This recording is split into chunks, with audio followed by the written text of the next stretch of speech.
ఈ పక్కలోకి రావద్దురా అని చెప్పలేదా నీకు? ఎందుకు వచ్చావు? ఓ వాడిని వదిలే రఘు, పోతాడు వీళ్ళు. అన్న అన్న ప్లీజ్ అన్న, వచ్చేలే అన్న, ఇంకోసారి రానన్న, ప్లీజ్ వదిలేయి అన్న. నీ సంగతి ఇలా కదరా, కొడితే గానీ నువ్వు వినముడిగా. వదులు రఘు, వాడిని ఇడిచిపెట్టు.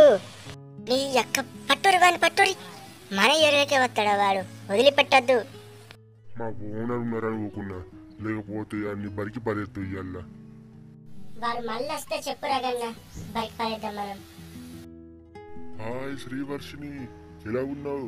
ప్రణని కలిసావా లేదా? శ్రీవర్షిని మొన్నటి నుంచి ప్రణని వెతుకుతుంది. వాడు దొరకడు, ఈ శ్రీవర్షిని విననే వినదు. ఎలానో ఏమో ఇక.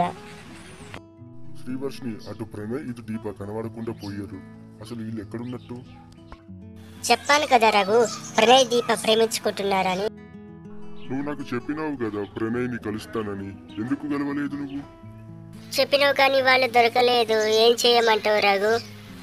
మొన్నటి నుంచి వెతుకుతున్నా, ఆ ప్రణయ్ ఎక్కడ ఉన్నాడో. వాళ్ళందికేమో పోయారేమో. కావచ్చు, వాళ్ళు ఎప్పుడు ఎలుకలు తింటారు. వాళ్ళకంటే మనమే గ్రేటు శ్రీవర్షిని. వాళ్ళు ఎలుకలు తినుకుంటుంటారు, మనమేమో మంచిగా అన్నం తినుకుంటూ ఉంటాము, తెలుసా? అవును రఘు, నువ్వు చెప్పింది నిజమే. మనం ఎప్పుడు అన్నం తింటూనే ఉంటాము, వాళ్ళేమో ఎలుకలు తింటూ ఉంటారు.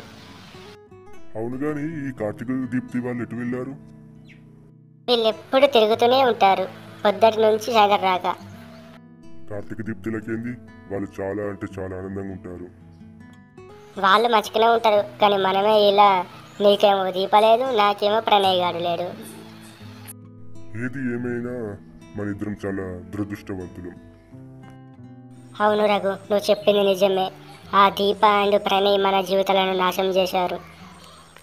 పైగా నేనేం చేశాను, దీప నన్ను వదిలి వెళ్ళిపోయింది. అవును, నాకు కూడా అదే డౌట్. నేనేమో ప్రణయ్ రిజెక్ట్ చేస్తే దీప. శ్రీవర్షిని ప్లీజ్ అలా మాట్లాడకు నా దీప గురించి. తను చాలా మంచి అమ్మాయి, ఎందుకలా నువ్వు తనని ఇబ్బంది పెట్టేలా మాట్లాడుతున్నావు?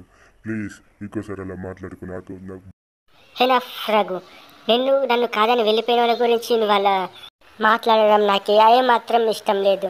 నువ్వు అలా మాట్లాడకు నువ్వే. నేనైతే చాలా బాగా మాట్లాడాను.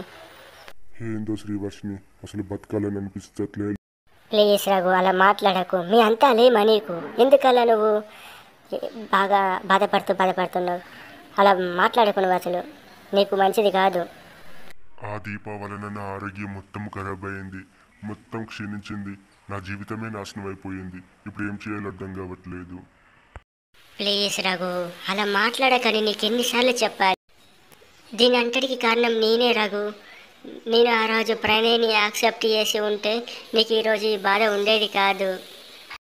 నేను ఇలా గుండె ధైర్యం చేసుకొని నిబ్బరంగా ఉన్నానంటే అది నీ మాటలే శ్రీవర్షిని. నువ్వు నాకు ఎంతో ధైర్యం చెప్పావు, నా గుండెల్లో గుడి కట్టేలా చేసావు, మళ్ళీ ఎలాంటి ఆలోచనలు పెట్టుకోకుండా చేసావు కదా. ఈ రఘు మరీ ఎమోషనల్గా అవుతున్నావు నువ్వు, ఎందుకు? ప్లీజ్. సరే శ్రీవర్షిని, నాకు ఓపిక లేదు ఇక నుంచి. పిచ్చి పిచ్చి ఆలోచనలు పెట్టుకోకు. దీప ఎలాగైనా నీకు దక్కుతుంది, అలాగే ప్రణయ్ కూడా నా దగ్గరికి వస్తాడు. ప్లీజ్ అలాంటి ఏం ఇబ్బంది పడకు. శ్రీవర్షిని, ప్రణయ్ ఇక్కడ ఏం చేస్తున్నారు మీరు? అక్కడ మీ దీప ప్రణయ్ వచ్చేసారు. దీప ప్రణయ్ వచ్చేస్తున్నారట. పద వెళ్ళు, తొందర వెళ్ళు శ్రీవర్షిని. వెళ్ళండి శ్రీవర్షిని, రఘు. ఆ దీప ప్రణయ్ సంబంధాన్ని విచ్చగొట్టండి. అట్లా అయితేనే మీరు మంచిగా ఉంటారు. వెళ్ళండి.